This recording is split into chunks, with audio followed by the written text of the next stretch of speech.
Hello, everyone, and welcome to today's webinar. Thank you all so much for joining us. I'm so excited to have you all here with me today to dive into this awesome topic. I mean, bittersweet in a way because we're saying goodbye to third-party cookies and hello to first-party data, but I can't wait to dive into this. I know there's tons of questions around it, so it's going to be a really great presentation. We also have an even better guest speaker on to join us for Q&A at the end, so really excited for that.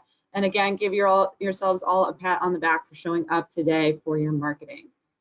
With that, I'm going to dive into a couple of housekeeping items for today's presentation. So just to note that this webinar will be recorded, so you don't have to worry about taking notes or anything like that. You'll get a copy of the presentation and the recording in your inbox later today. Also, friendly reminder that you can easily access all of our webinar recordings on the Local IQ or WordStream YouTube channels. So if you'd rather watch the recording on YouTube, you can find the recording of this webinar there and all of our past webinar recordings as well. As I already alluded to, we have a really in-depth Q&A session always at the end of these webinars if you've attended in the past. They're always just a really great experience. It's kind of unique to be able to get your questions answered in what feels like a one-on-one setting with an expert. So be sure to add your questions into the question box throughout this presentation. You can pop into there now, make sure you can use it, say hello, let me know where you're calling in from, things like that. I'll be able to see it throughout, and again, I'll try and pick out your questions for the Q&A session at the end. So for everyone on this call, I want to get us on the same page as to who Local IQ is. Now, some of you might already be working with us over at Local IQ, and that's great. And some of you might be totally new to us. That's great too. Or some of you might be familiar or working with our sister brands, Reach Local and WordStream. So for everyone on this call, I want us to all get on the same page that Local IQ is a fully integrated growth marketing platform that marries innovative technology and unparalleled expertise to give your business everything it needs to thrive in digital marketing.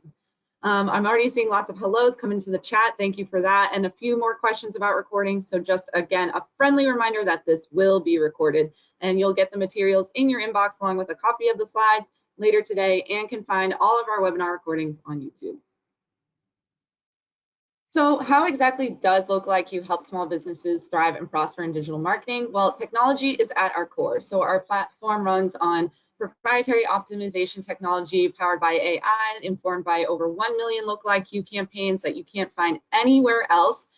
We also give all the tools that you need at your fingertips to put time back into your day. So instead of focusing on the menial tasks of marketing, these tools help you streamline that so you can focus on running and managing your team and your business.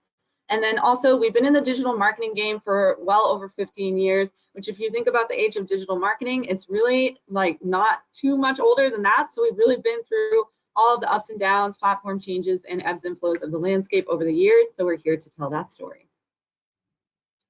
Something we're really proud of here at Local IQ is that we are a premier partner with all the major advertising platforms. Now, this isn't just given to any marketing platform out there. We have to prove clear campaign success for our customers. We have to hit a rigorous set of requirements and demonstrate thought leadership and expertise within the digital marketing community.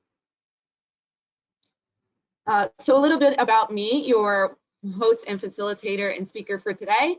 My name is Susie. It's wonderful to meet you all. I'm a senior content marketing specialist over at Local IQ, where I write educational content on everything under the digital marketing sun, from SEO to PPC to display ads to email marketing. You name it, I've written about it and researched it, and I've practiced it as well because I was formerly a digital marketing consultant over at WordStream, where I was coaching folks like many of you on this call through the big day-to-day best practices on major platforms like Google Ads, Facebook ads, and so on. So I took that real life experience and applied it to the educational content that I create for Local IQ and WordStream today. A fun fact about me is I'm based out of Boston, Massachusetts. I actually just moved to Salem, Massachusetts, which is infamously home of the famous Salem witch trials. And actually, if anyone is familiar with the movie Hocus Pocus, I know we're still a little ways away from Halloween, but I actually live right up the street from the real house in that movie. So little fun fact, because I just moved here. You can find me on LinkedIn and Twitter. I do occasionally share out important articles advertisers should be aware of and so on. I also want to acknowledge that we are going to have a guest on today. If she can make it, Katya. is on today, and we're really excited to have her here. She's the Vice President of Product Management over at LocalIQ and a former campaign manager from LocalIQ. She has years and years and years of experience in the industry and in the business. She's based out of LA. You can find her on LinkedIn as well. Super knowledgeable person about everything under the digital marketing sun. So we're really honored to have her here. So a common question that we get asked on these webinars, because they do fly by, is where can you spend more time with the topics that we cover on these webinars? Like maybe you need to just kind of sit with, a few ideas for a little bit, see things broken out. Definitely, I highly recommend navigating over to the LocalIQ or WordStream websites and checking out our blog. We consistently post on our blog about all of the topics that we discuss in these webinars. So definitely check that out if you have more questions, want to spend more time with anything. Also, be sure to follow us on social media if you want to attend more webinars like this in the future, or if you want to just be aware of any sort of like platform updates. We do alert advertisers about those types of things. Also, any important articles, notes, we do industry studies and reports as well. So definitely check us out. You can find LocalIQ on LinkedIn, Instagram, Facebook, Twitter, or X as we're calling it now. And again, there is our YouTube channel as well. So just type that into YouTube and you can find all of our webinar recordings on there as well. And then over on WordStream, you can find us on LinkedIn, Facebook, Twitter, or X, and YouTube as well. So if you've attended any of our past webinars, I love to keep my attendees on their toes. And I want to warm you all up to this topic and just take a little pulse check of where we're at with this topic, right? So type it in that question box and I'll call out some of the responses here. What have you done to prepare for the removal of third-party cookies? We've heard for a while from Google that third-party data and third-party cookie will be a deprecation process throughout the second half of 2024. Has your business or your team done anything to prepare yet? Have you potentially started, just for example, a simple step is becoming more familiarized with the capabilities within GA4 or something like that. So I'll call out some of the answers here, and it's okay if you haven't done anything. It's okay if you've done a ton. Everyone here is at different levels, and that's why we're all here talking about this. If it was easy, we wouldn't have a webinar on it, right? So let's see, we have Doug and Cindy here saying that not much yet. Tobin also agrees, nothing yet. Dawn as well saying nothing just yet, totally fine. Lindsay says she's starting to find ways to collect additional first-party data, totally fair. Gail said that she made sure that Google Ads tags was added to the websites of the appropriate clients. Definitely a good step in the right direction. Charlie said he added the privacy cookie acceptance or denial on his website. Definitely a great step there. Lots of other people saying not much yet. Alexis says she's unsure if they ever haven't. Brittany says she's confused. Totally understandable as well. Lots of other folks. Richard said he's enabled Google Ads enhanced conversions. Definitely a step in the right direction.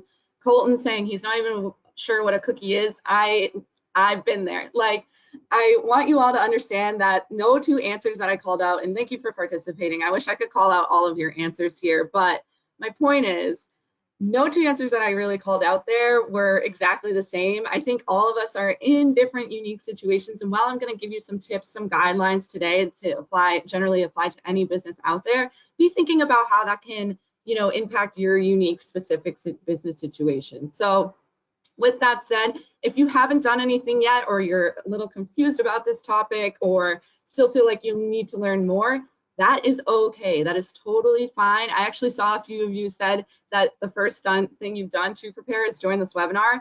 That even counts as a step in the right direction. I've been there and been through it. Not all one person just, starts out their careers knowing everything and anything there is to know about digital marketing, PPC, and third-party data. It's pretty complex. So that's why we're here. I'm going to try and cater this presentation to be at every level, whether you've started or not started, collecting first-party data. But I just want to do a little pulse check, and it's definitely a tough topic to kind of digest, I would say, even, especially if you're looking at like, Google references and like articles on the web, from like the Google dev team. So with that said, we're going to just talk through, we'll do a little crash course on cookies, what's actually happening here, when it is finally happening, the deprecation. We'll give you 4 strategies to prepare for the end of the cookie, and then also dig into some thought starters here. So it is finally happening. This is kind of funny because it was rumored that the deprecation of third-party cookies was going to start, geez, I think it was starting to be announced maybe in 2022. So it's been a few years now of us hearing about this from Google and other platforms, but we haven't yet actually seen it be implemented. And I think a lot of advertisers or marketers out there, you know, and even the folks that I've worked with for sure, feel like or felt like for a long time that they had time to kind of just still lean into potentially those third-party cookies or, you know, again, gather other solutions. So definitely something to be thinking about. It has been kind of a up and down journey with Google because they have changed the date a few times. So essentially what's happening is Google is going cookieless to address privacy concerns from users who want to limit how they're tracked online, what information is collected about them, and how their information is used. So what that means is that in January 2024, Google began phasing out third-party cookies for Chrome users with a plan to retire all third-party cookies by the end of the year. So far, it's only impacted a small number of users, about 1% actually, but the plan is for Google and most other major advertising platforms is to work away from third-party cookies. So again, just we're over on that like Q3 of 2024, where third-party cookies will be fully phased out by the end of Q4. So with that, let's talk about some ways that you can prepare. So first, let's do a quick crash course on cookies. So third-party cookies have been a fundamental part of the web for nearly 3 decades. And while they can be used to track your website activities, sites have also used them to support a range of online experiences, like helping customers log in or showing customers relevant ads. Cookies are small bits of data that get stored on a user's browser when they visit websites. A website will set a cookie on a user's browser so that when the user returns to that site at a later date, the site can use the existing data, such as what they typed into a form field, what pages they browsed, what they bought, etc., to provide a more convenient and more personalized experience to the user. So what you can first start to do is review your existing cookies. Now, you want to be identifying which of your cookies need to be addressed and which will be compliant with the phase out. So you could be potentially looking at, for example, the Google Privacy Sandbox has some information and some tools on there. So again, you can see what cookies you're actually implementing onto your website to track data so far, and then see what might be first party versus third party. That's probably a good start. And then understanding, okay, well, what if it is third party? What could I do to change that into like a first party data collection initiative instead? And I'll get to that, but just kind of explaining that process there if that helps. So you want to be embracing first party data. That's essentially your solution, right? Because you won't be able to use third party data. So instead, you're going to be focusing on first-party data. Now, first-party data is data that businesses collect via consumers' interactions with its properties. So it's data that you hold as a company that you can collect, and it's your own private data. So if you own a website, any of those actions on there, you can track internally for your own internal purposes. That is, for example, first-party data. So you're taking data collection into your own hands. Now, for example, one example of how we do that here at Local IQ is we collect customer data through chat. Outside of form fills, live chat on a website can be a great way to connect with customers while they're also collecting their info. So the user would directly provide their information to a company. It's not inferred or shared through a source that's external to the interaction between the brand and the customer, like a Google Pixel might be. So with that being said, here are some ways that you can start collecting first-party data if you haven't yet collected it. So first, you might be thinking about utilizing lead gen campaigns. So for example, some lead gen campaigns could be like a lead gen goal in a campaign on a Facebook ad campaign, LinkedIn, or Google Ads. You could also make sure you're driving adding questions into forms, customizing your forms. There's a lot of customization options within forms on Facebook ads and Google ads that you can add. You can even add like conditional formatting too to further qualify a lead. So just be thinking about how you can, just make your forms as efficient as possible to be collecting data from customers. You can also try testing out other ad platforms and other ways to reach users without having to rely on third-party cookies through Google Ads. For example, you could reach users on Spotify, X or Twitter, TikTok, Hulu, or so on with OTT advertising as well, or over the top.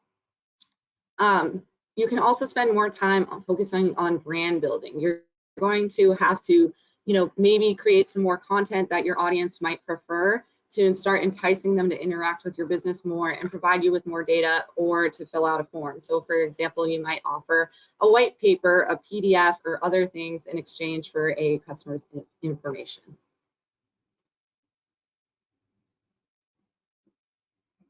So how can you use first-party data the right way on advertising platforms?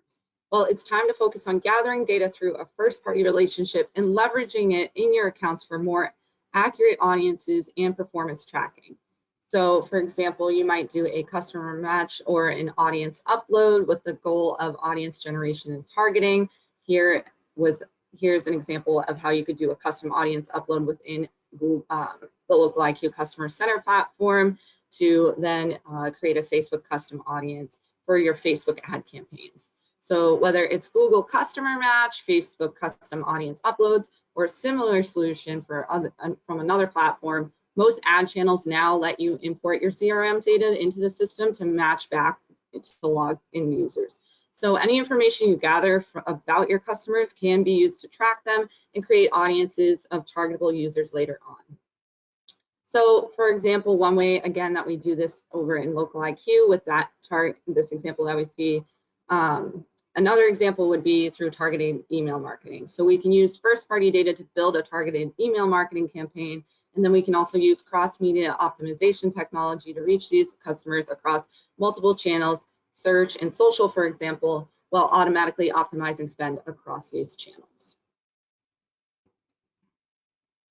So another few ways that you can use first-party data the right way to make sure that you are harvesting first-party data and maximizing it for your ads across platforms is to take advantage of things like the conversions API options within platforms, enhanced conversion options within Google Ads, which are like essentially conversions that are just built out a bit more by data.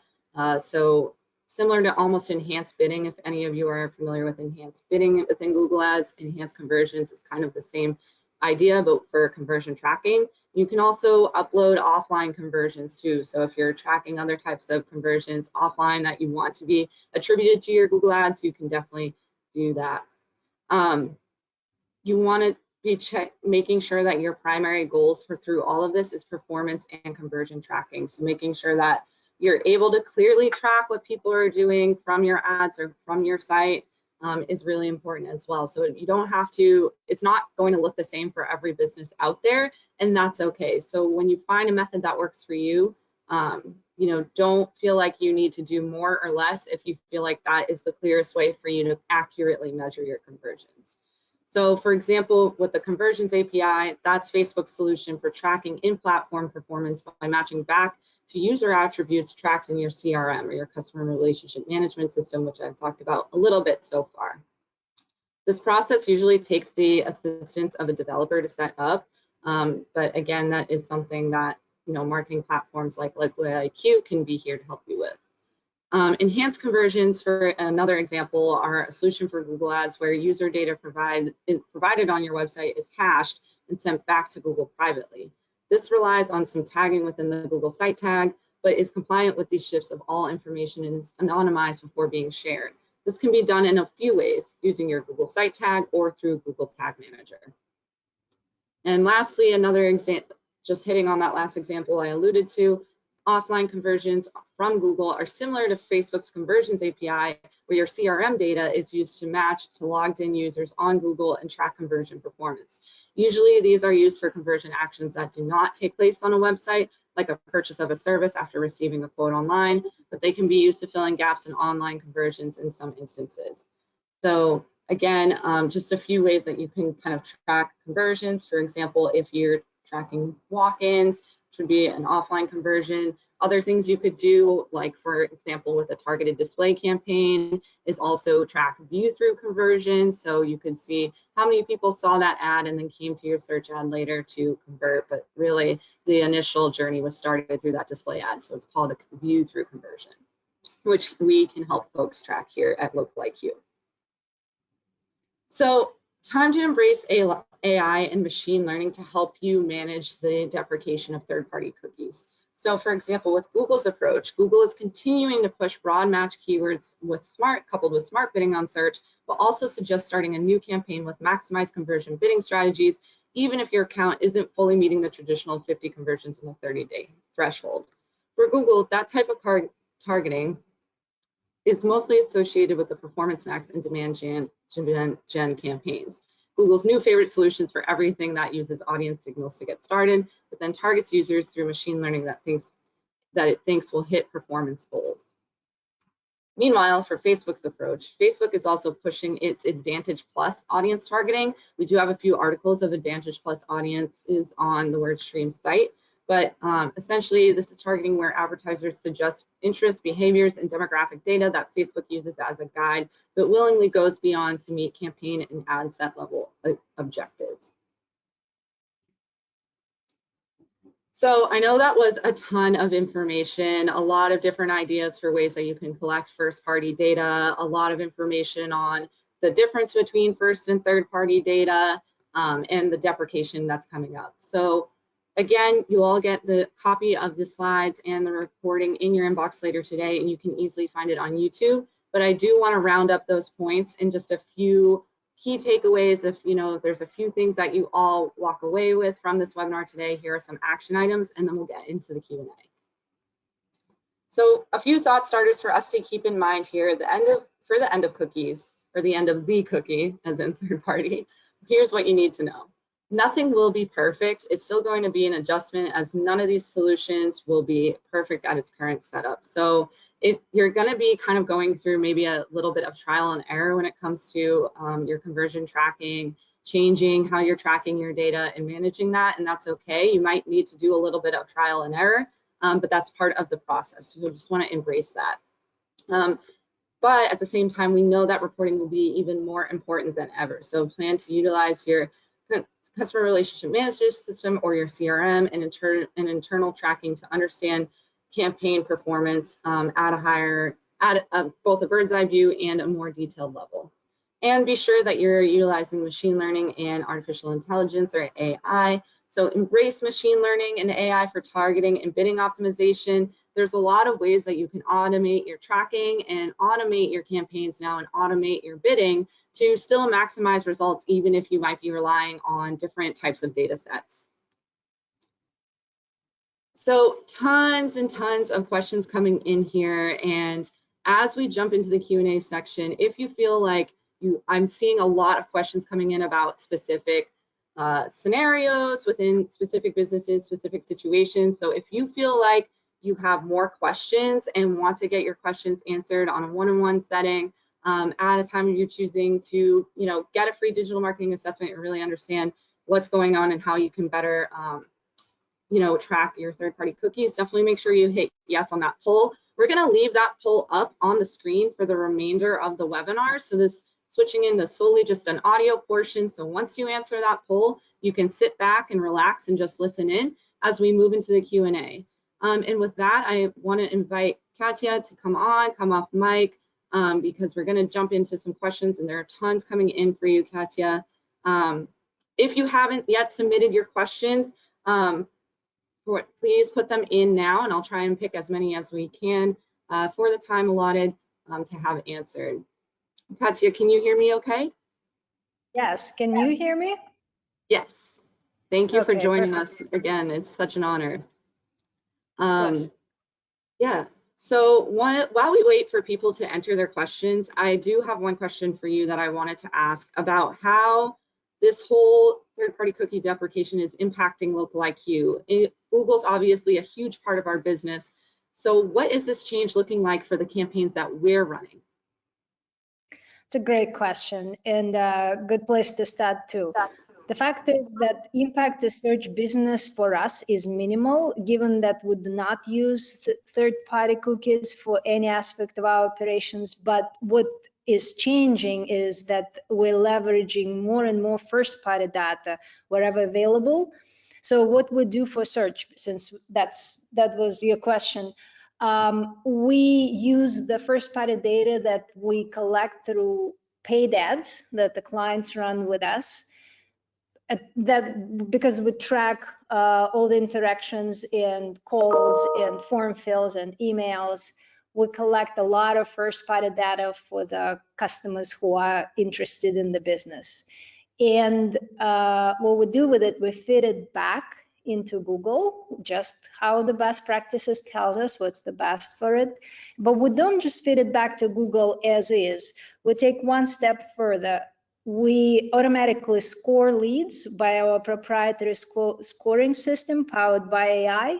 And so every night we would upload those leads back to Google that are scored, informing Google what are the best sort of like type of clients are for this business. So that improves Google targeting, that impacts smart bidding. We use it in our optimization too. So it's really, for us, this change allowed us to get more creative with the first party data without really limiting us in the sense that we haven't really been working with third party data before. So I think it's just a good change for us, because that just allows us to do more for our clients.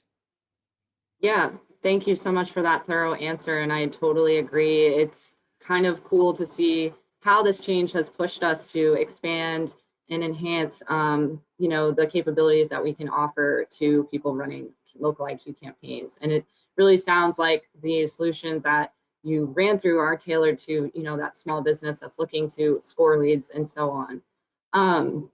Tons more questions coming in here. To talk a little bit more about that, some of those actions that you talked about, a few folks are asking to discuss a little bit more how CRMs could still track campaign performance. Now, our client center does fully track all of the performance data collected from first party actions, right? So do you have anything that you might say about the reporting capabilities like that in Client Center, for example? Yeah, so I mean, the question is how CRM can track. I think that it really depends on the CRM. So hopefully it just feeds, if you're using, whoever you're using, you should have plenty of first-party data stored there. Just the question is then what you do with it. We're talking, again, paid advertising. You have to find a way to feed it back into your paid campaigns and Facebook by the mechanisms that you were discussing. But for us, we kind of have a, even though we don't necessarily know everything that happens to that lead that we delivered, and sort of whether the lead was closed or not. Except we do have a CRM where if the clients want to use it, they can leave that information. But again, if we don't know what happened to the lead, our sort of solution for our campaigns is lead scoring. We just evaluate what that lead, if that lead is likely to convert, and that's the signal that we pass on back. So this is kind of our replacement for tracking it down funnel, because sometimes, again, it's just the clients don't interact with our CRMs all the way, right. But we still the value of a lead. And for you, if you have CRM that you're using just any other CRM, I mean, you should have the cleanest data in that sense, meaning the more precise, not of who actually converted and the value of that conversion. Right, really great explanation there. Thank you. Next question for you, and I'm sorry I'm rapid firing these, but these are just all really great questions, and I'm loving this. All of this participation. So thank you all for putting in your questions here. Ron asks you, what is the biggest technical hurdle that you foresee during this transition? So what do you anticipate most businesses might struggle with throughout the transition to first-party data? Well, I think it really depends how much the business was relying on the third-party cookies. And I think Facebook got hit the most. And well, with the search too, to an extent, it depends again how much your reliance was.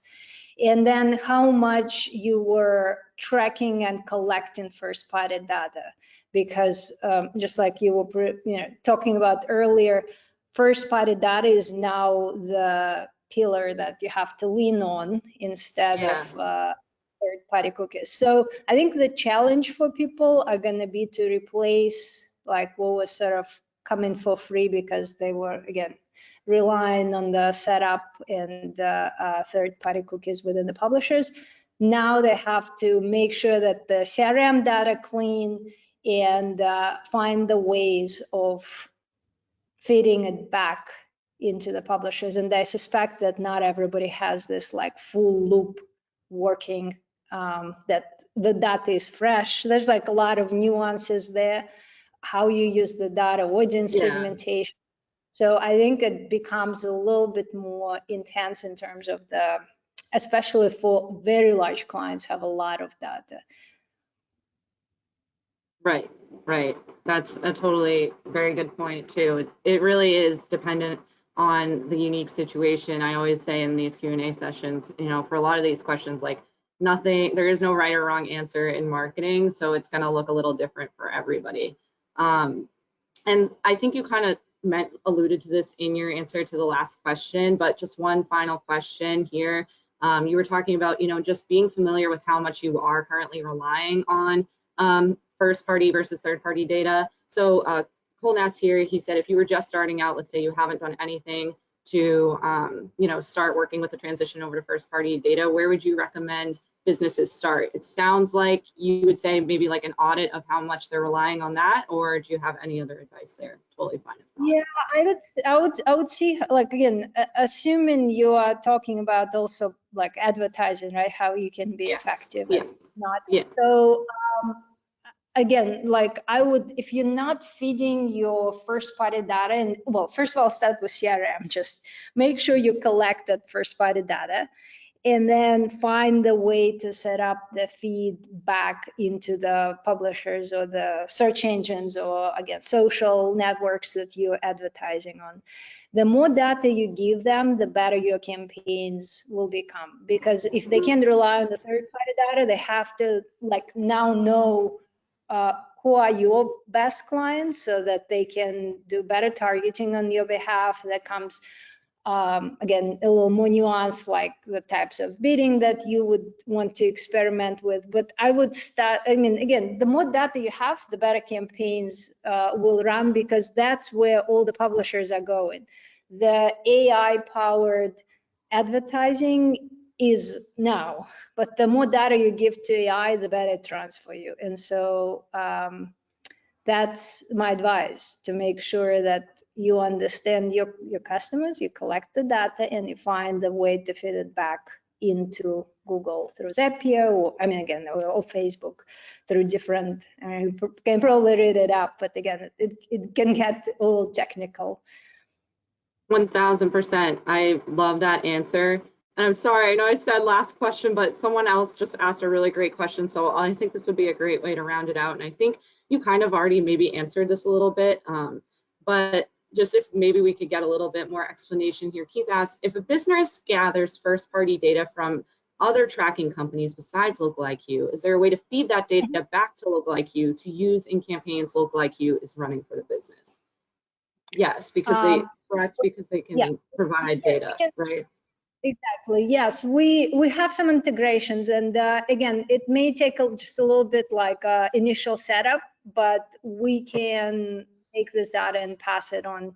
It is possible, and we would supplement again the first party data we collect from paid ads with the client's data. But this is something that I guess like just not as mainstream, because a lot of our clients, believe it or not, don't have too much of the data, so we're sort of acting on their behalf. But if you have your own, talk to your sales rep or account manager that you're working with. And if you're already our client, we can figure it out how to help you too, so we can ingest your data and pass it on to the publishers.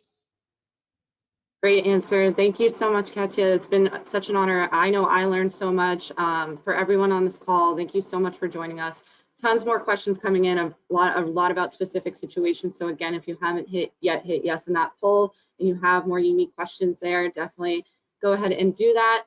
Again, reminder, you'll get the materials in your inbox later today, and you can easily find the recordings on our YouTube channel.